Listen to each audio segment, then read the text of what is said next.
The Lord, yeah, but thankfully the Lord had mercy on us, and it wasn't any of us.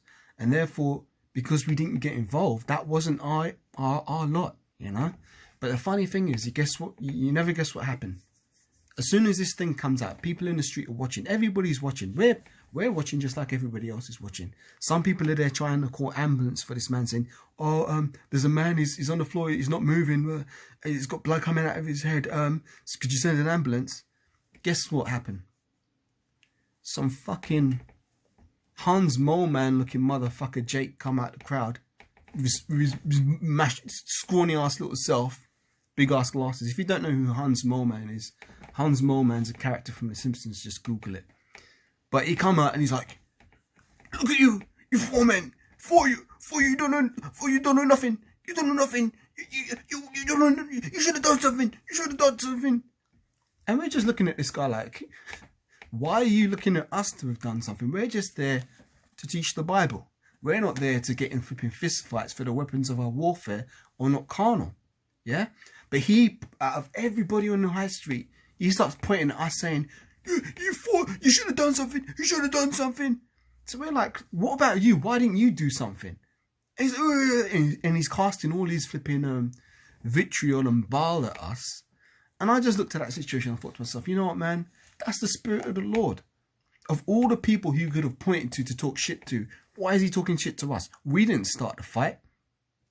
We didn't start the fight. We didn't get involved in the fight. But guess what? Guess what? The spirit of that man who's up there talking shit, it's Jake too, you know, bear in mind, Jake too. He wanted us to get involved in that fight. Why? Because if we got involved in that street fight, then he could turn around and say, "Oh, they're violent, they're wicked, all they do is they make trouble," and blah, blah, blah, blah, blah. You see what I'm saying? So it was a snare he was subtly setting. He wanted us to get carnal, because when we get carnal, that's when the world can deal with us on their level. But as long as we stay spiritual, we're above the ways of this world. So there, that man was trying to ensnare us and blame us. But what did the scripture say? Who shall lay anything to the charge of the Lord's elect? Let me put that out.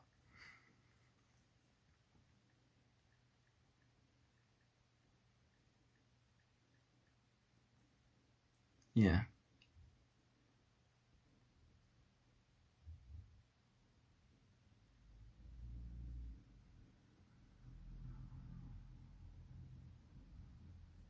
No, I'll get a different one.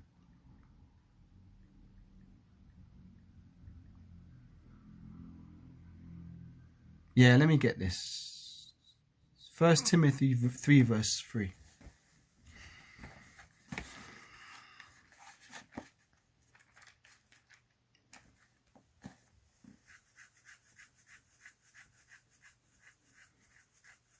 Let me start from verse 1. This is 1 Timothy 1 and 1 Timothy chapter 3 and verse 1. This is a true saying: if a man desire the office of a bishop, he desireth a good work. A bishop then must be blameless, the husband of one wife, vigilant, sober, of good behavior, given to hospitality, apt to teach, not given to wine, no striker. So what does that mean? You're not going to be out there flipping street fighting as if your name's Ryu or something. No striker. I lost where I was. No striker, yeah. Not greedy or filthy lucre, but patient, not a brawler, not covetous. It's like you. So you're not supposed to be a striker, and you're not supposed to be a brawler. There's Titus 1 and verse 7 I want to get.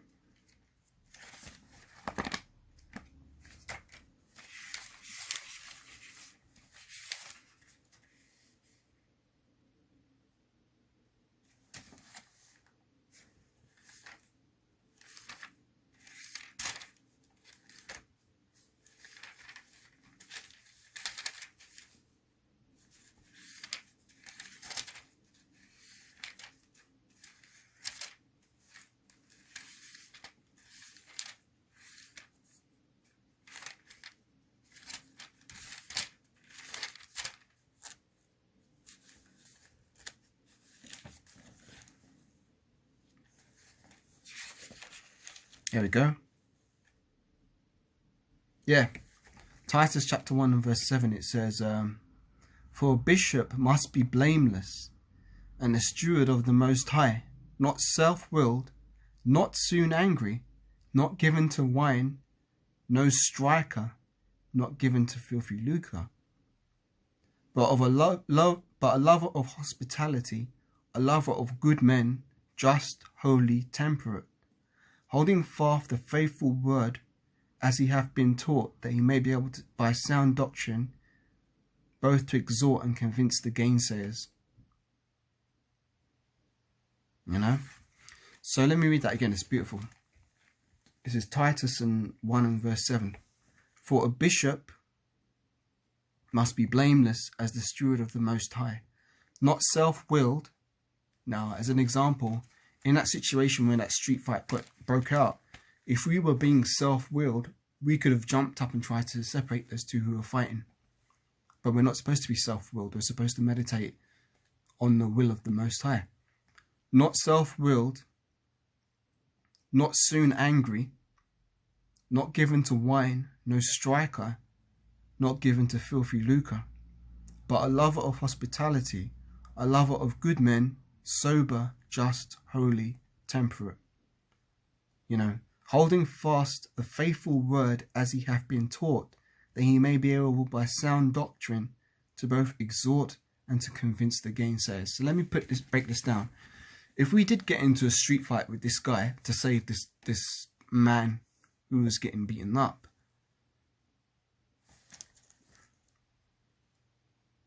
how would we have convinced the gainsayers? What would that have done to convince the gainsayers by the doctrine? See, it's the doctrine that convinces the gainsayers, not us going out there and saving this man from being beaten up. You know what I'm saying? That's not really going to edify. Someone will probably just watch that video for a laugh, and they'll be like, oh, you know, ha ha ha, those evil imbeciles, yeah. Or they just want to see strife and contention, and they're sitting at home with their popcorn and they're watching our videos just for entertainment's sake, just to see us curse out the black woman, just to see us curse out Esau, just to see us curse out the so-called white woman, the Edomite woman. You know, just to some people just want to see fireworks, so they sit there probably in the dirty ass boxer shorts in their bedroom, sitting there with popcorn. Oh yeah, let me watch those Hebrew Israelites for entertainment, and they're watching it and just scoffing and laughing. And if they see us, you know, getting into a street fight with this demon who is attacking this other man, what would they do? They'd just be laughing and thinking, oh, this is jokes, LOL, let me share this. And then they share it to someone else, and they'll probably share the clip, which they probably won't share the clip of us trying to edify that man by bringing out the scriptures. All they do is share the clip of us rolling around in the street having a fist fight. And that's what that little flipping Hans Mole man looking motherfucker was trying to put us onto, by him saying, you should have done something, it's for you, you don't know nothing, you know, talking his shit. He wanted us to get carnal, man. There's a spirit on him that wanted us to get carnal. Now, let me get back in Ephesians, good old 6 and 10, because it's pertinent to be said in the context of this story. This is Ephesians, the 6th chapter and the 10th verse. It says, finally, my brethren, be strong in the Lord and in the power of his might. Put on the whole armour of the Most High, that ye may be able to stand against the wiles of the devil. For ye wrestle not against flesh and blood, but against principalities, against powers, against the rulers of the darkness of this world, against spiritual wickedness in high places. Wherefore take unto you the whole armour of the Most High, that ye may be able to withstand in the evil day, having done all to stand. And I've got to say, last Sunday at camp was a pretty evil day, man. You know, the scoffers on every side flipping looking to fight. They attack the guy, they flipping assault the man, kick the man in the head so hard it could have been fatal. You know, it wasn't nice to see. Don't get it wrong. I'm not saying that, yeah, I was happy to just stand by and watch this man get hurt. No, because in your spirit, in your flesh, I should say, in your flesh, you feel it. You're thinking, shit, man, that was harsh. Shit, man, that could have been me. Shit, man, that could have been any one of us. But in your spirit, you're supposed to be like, you know what, man? At the end of the day, that's Yahweh's judgment, man. I say, how is judgment, man? Deuteronomy 32 verse 39. I'll go back to Ephesians in a second. Deuteronomy 32 verse 39.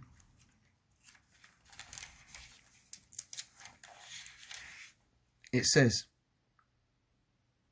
see now that I, even I am he, and there is no power with me. I kill and I make alive. I wound and I heal. Neither is there any that can deliver out of my hand. Now let me put it this way. If that morning, well, look, man, there's another precept I want to get.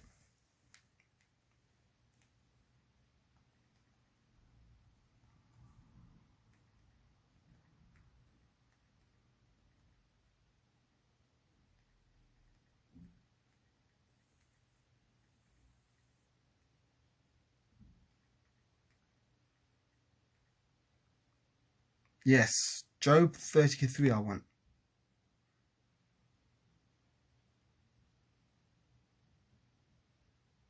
Some good ones here. Job 33, 16 I believe. Let me just finish Deuteronomy again. It says, Deuteronomy 32 and verse 39. See now that I am he. It's like it's stuck again. See now that I, even I am he, and there is no power with me. I kill and I make alive. I wound and I heal. Neither is there any that can deliver out of my hand. Think about it. The scripture said, neither is there any that can deliver out of my hand. So basically, even if we did try and get involved, we wouldn't have been able to deliver that man from the Lord's hand, because it was the Lord's purpose to do that to that man. It says, I wound and I heal. It was Yahweh's purpose to wound that man. See what I'm saying? So us as little men, we can't subvert the judgment of the Most High. And furthermore, being in this truth, we shouldn't even want to. We shouldn't want to. We should be at one with our power. We've got to be like, you know what, man, Lord, yeah, that's a harsh judgment, but Lord, you're Lord, man, you know best. That's the spirit we're supposed to be in.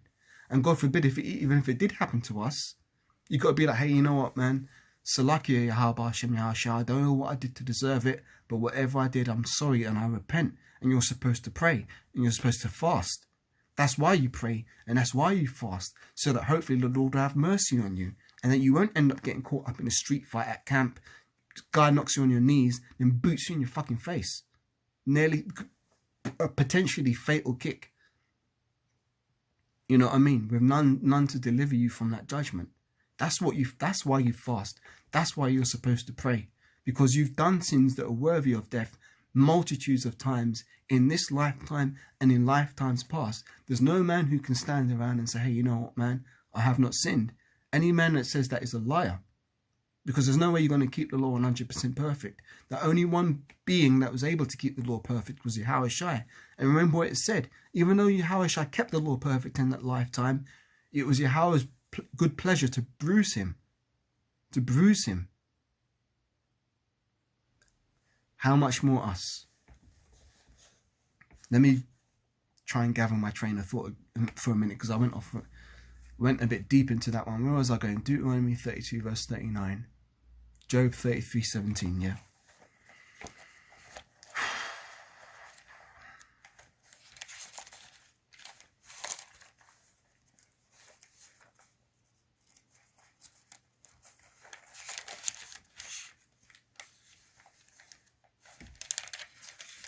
This is the book of Job, chapter 33 and verse 17, and it's let me start up a bit actually, it's good.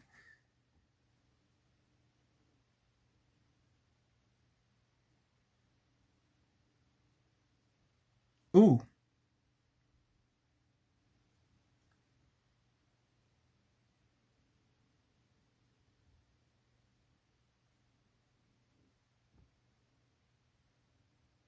Let me read this.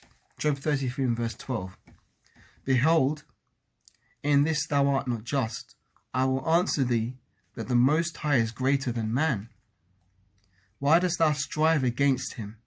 For he giveth not account of any of his matters. See, the Most High don't have to answer to anybody. You can't stand and say, but Lord, why did you do that?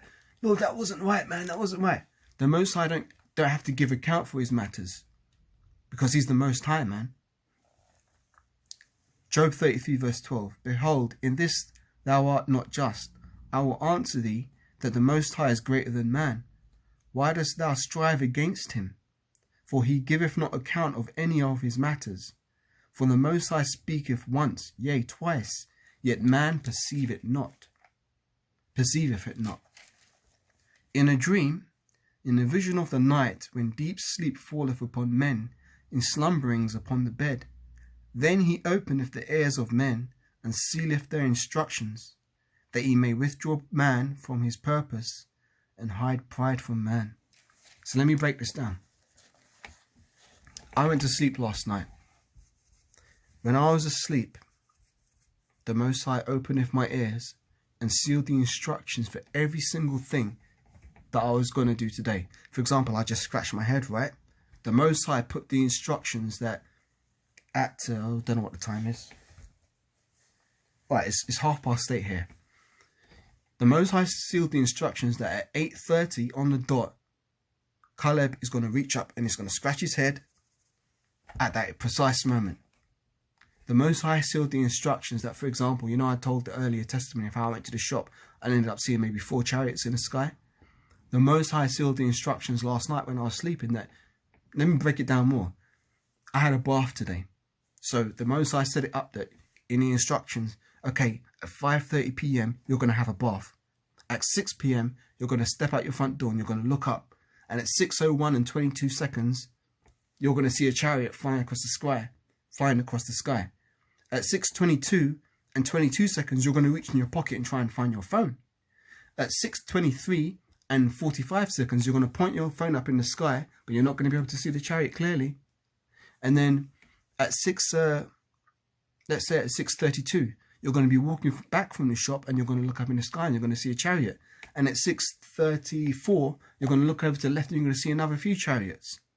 And then you're going to come home, and then at about 8 p.m, you're going to sit down and you're going to do a video. All these instructions were sealed in my mind last night. There's no such thing as free will. Free will is merely an illusion. So the reason why I'm saying this is that man, the Irish guy who was at the camp, and he got into the street fight with a demon, and the demon kicked him in the face, knocked him out cold, and his head was bleeding. The day before, or the night before I should say, that man was sleeping. And Yahweh opened up his mind and he instilled the instructions. He said to this man, you're going to go up to the camp and you're going to ask questions. And then the man's going to start trouble with you. You're going to try and fight him, but you're not going to prevail. You're going to be knocked out on your arse in the middle of the street in broad daylight. Why? Because it pleased me to bruise you. Or why? To remind these brothers that they're putting their lives on the line every single week when they go out there to teach this word, so that they don't take it for granted. Who knows what Yahweh's purpose was? We can't second guess him, but the fact of the matter is that man's instructions were sealed. The demon, when he was sleeping the night before, the Most High opened up his mind. And he said, you know what? You're going to go up to that camp at about 2 p.m. on a Sunday afternoon. And you're going to walk across them and you're going to scowl at them. And you're going to smoke a cigarette.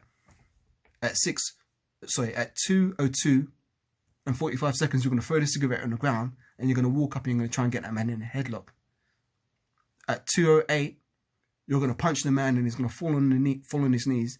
And then at 2:09 and 3 seconds, you're going to kick him in the face. And he's going to be out cold and his head's going to be bleeding in the middle of the street. And at 2:10, you're going to walk down the road as if nothing ever happened and just fade away into the darkness. But you didn't just fade away into the darkness, because guess what? The Most High used you for a purpose. But guess what? What do the scriptures say? Whoso sheddeth man's blood, by man shall his blood be shed. Let me get it.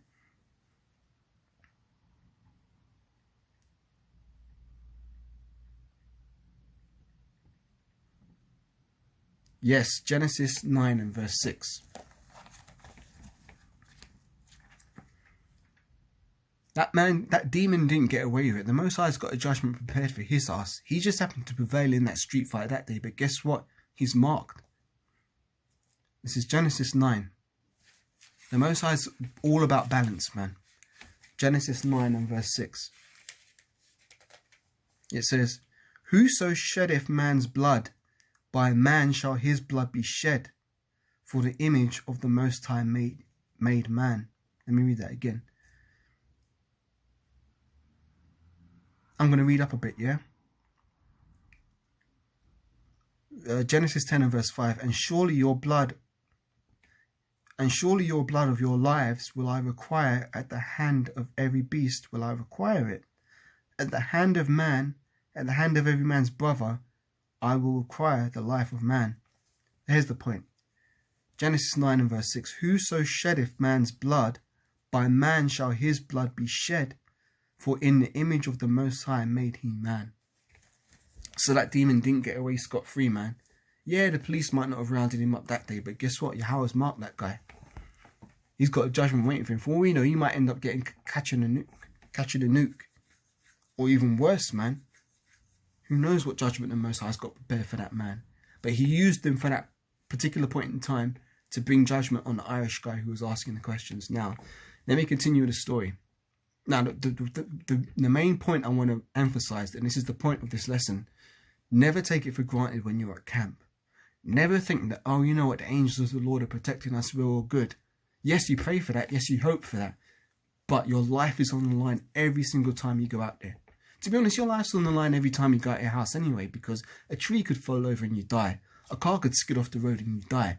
You could die at any time. I mean, who knows? Maybe some freak accident could occur. You go to use one of your household appliances and it blows up or something like that. There was a story a couple of years back about some fitness woman, and she was trying to open what was she trying to open? I can't remember what it was, but it's something which was pressurized canister. The thing exploded, hit her in the chest, and it hit her so forcefully and so violently that it caused her to have a cardiac arrest, a heart attack, and she died over something as simple as opening a container. But it was pressurized, and it bang in the chest. She has a heart attack. She dropped dead. You know, weird things happen, man. Just watch Final Destination. You know, the freakiest stuff that you'd never expect. That's the judgment of the Most High. He can take you out anyway.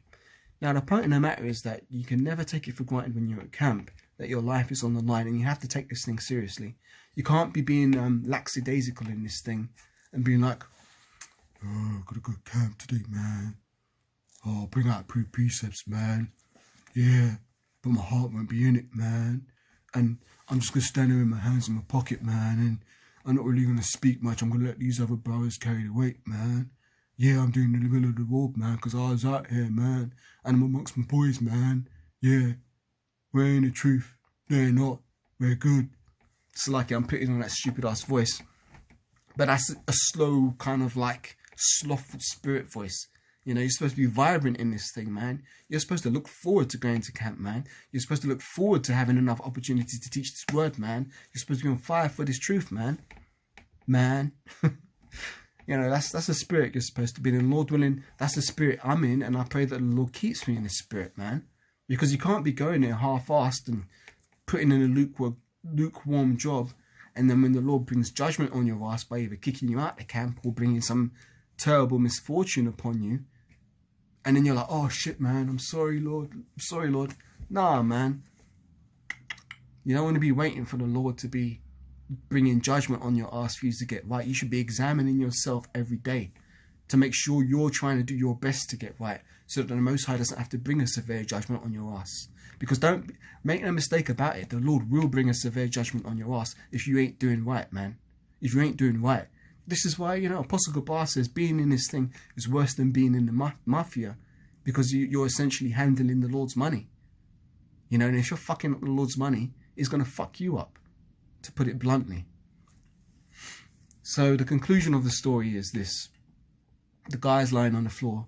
People on their phones like, oh, there's a man in the street and someone just had a fight with him and they kicked him in the face and he's not moving. Could you send an ambulance? The guy was out. Blood pouring out his head. We're standing there and we're like, you know what, man? Just keep teaching. So we kept bringing out the word, kept teaching. The same flipping Hans Moleman looking motherfucker come back again, still trying to talk his shit to us like, you should have done something. You're for you, you're useless, you're for you. You know, and we just like, get down the road, man. Why didn't you do something? And he had no answer for that. His fucking miserable looking little wretched self. If he wanted to play Mr. Hero, why didn't he jump out and do something? You know, do you see S on our chests? Do we have these red capes? We're not Superman, man. We could have jumped in and got into that entanglement, and the guy pulled out a knife and juke one of us in the throat. No lie, man. People carry knives, you know. In case you didn't know. But I'm just saying, that could have brought judgment upon us. So we're not supposed to be meddling in these matters because they're supposed to be spiritual. Back in Ephesians, that's where I was before. Let me just bring this out and then I'll get the conclusion of this matter. Ephesians 6:10. Finally, my brethren, be strong in the Lord and in the power of his might. Put on the whole armour of the Most High, that ye may be able to stand against the wiles of the devil. For we wrestle not against flesh and blood, but against principalities, against powers, against the rulers of the darkness of this world, against spiritual wickedness in high places. Wherefore take unto you the whole armour of the Most High, that you may be able to withstand in the evil day, having done all to stand. Stand therefore, having your loins girt about with truth, and having on the breastplate of righteousness, and your feet shod with the preparation of the gospel of peace. Above all, taking the shield of faith, wherewith ye shall be able to quench all the fiery darts of the wicked, and take the helmet of salvation, and the sword of the Spirit, which is the word of the Most High. So this is what we're supposed to be using as our weapons of warfare. The sword of the Spirit. This is our protection. This is our shield. This is our buckler. This is our helmet. And this is our sword. This is all we need. We don't need to be throwing uppercuts and clotheslines and, you know, trying to get people in figure of four leg locks in the middle of flipping High Street. You know, that's not our lot, man. Our lot is just to teach the word. So what happened is, this guy's on the floor, he's out cold. Other people trying to call ambulance now.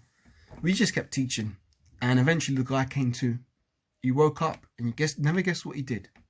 As soon as the guy woke up, he's like, what happened? What happened? How did I get on the floor? And one of the brothers explained that, you know, the guy hit him. He said, what did he do? Did he punch me? Did he do this? He said, well, he kicked you and you fell unconscious. And then he goes, you know what? Bless you guys, man. Bless you guys. And also, you know, he's like, I love you, brothers. Bless you so much. Bless you so much. You guys are great, man. Bless you guys. And then he goes on his way. Now, what spirit made that man get up and start blessing us? It was the Spirit of the Lord. Now, the guy seemed to be okay, thankfully, because obviously I don't really want to see people get hurt. I don't want to see people die and stuff like that. But you know what? This is the nature of the game. These are the rules of our of the situation we're in. We might not like it in the flesh, but at the end of the day, every judgment from the Most High is righteous. So thankfully, the Most High didn't require that man's spirit in a spiritual realm, and he was allowed to go on his way. And this is personally why I might think this guy might have been a Jake, because as he said his descendant, he was from Irish heritage, and he woke up and he started praising us and blessing us. You know, Esau ain't really going to be praising us and blessing us like that. But I don't know if this guy was a Jake or not. But whatever the reason was, the Most High sealed in his instructions to do everything he done that day. And he did it. So the Most High sealed his instructions all the night before.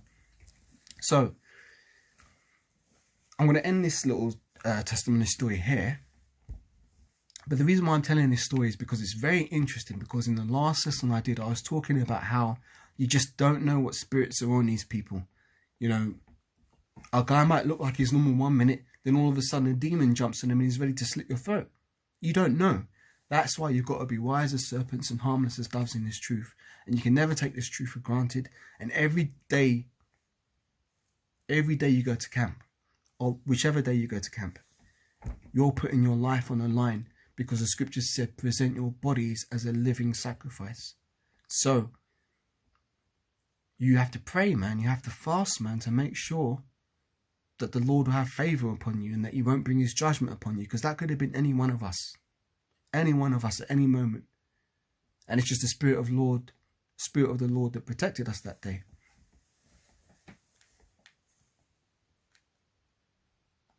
One more precept, I'm going to close it out.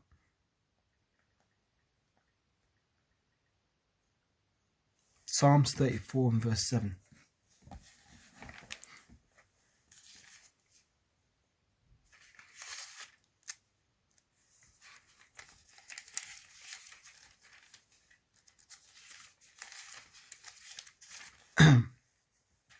This is the book of Psalms chapter 34 and verse 7. And it says, the angel of the Yahweh encampeth around about them that fear him and deliver them. Now, you can't take that scripture for granted, because there's guys who might think they're in the truth, think, yeah, I've got the angels of the Lord around me, ain't nothing going to happen to me. Well, guess what? Your ass might get caught out. You just don't know. Or, consider this. If you're being slothful in this truth, and you go to camp, you're amongst brothers who are diligently doing the work, right? So let's say you're standing there amongst them, and the angels encamping around the camp. If you're being slothful, camp ends, and you're making your way home, what's to say those angels are still encamping around you? What if they're not? What if you go to step across the road and you get hit by a car? Lights out, game over. It could happen. It could happen. You know, no man is promised tomorrow. So therefore, that's why you're supposed to be on fire for this truth, man. You're not supposed to be lukewarm. You're not supposed to be taking it for granted. You're not supposed to be thinking that just because you know this truth, and that maybe you're on a camp, that you've got some spiritual bulletproof vest where nothing can hurt you. No, man. A lot of the men that Yahweh loved, he humbled. You know, he put really bad situations onto them. I mean, let's look at King David. His own son tried to kill him, man. King Saul was trying to kill him for the longest. David was beloved. I think, isn't that what the name David means, beloved? David was beloved of the Most High, but yet he had to go through stuff. He had to go through stuff, man. And just look at the disciples who then became apostles. They all went through hell, man. They all went through hell. I mean, a lot of them died very grievous deaths. But, you know, they were still favoured by the Most High. But what I'm trying to say to you is that just because the Most High might show favour upon you one day, doesn't mean he won't bring judgment upon you the next. So therefore, fast, pray, be diligent, be on fire, take this seriously. Search the scriptures daily. I'm going to close out on this.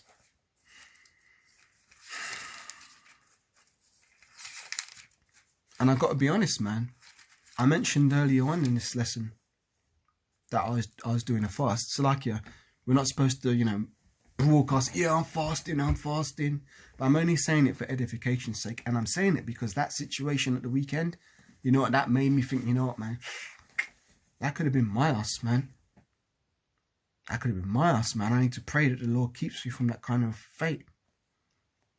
Do a little fast.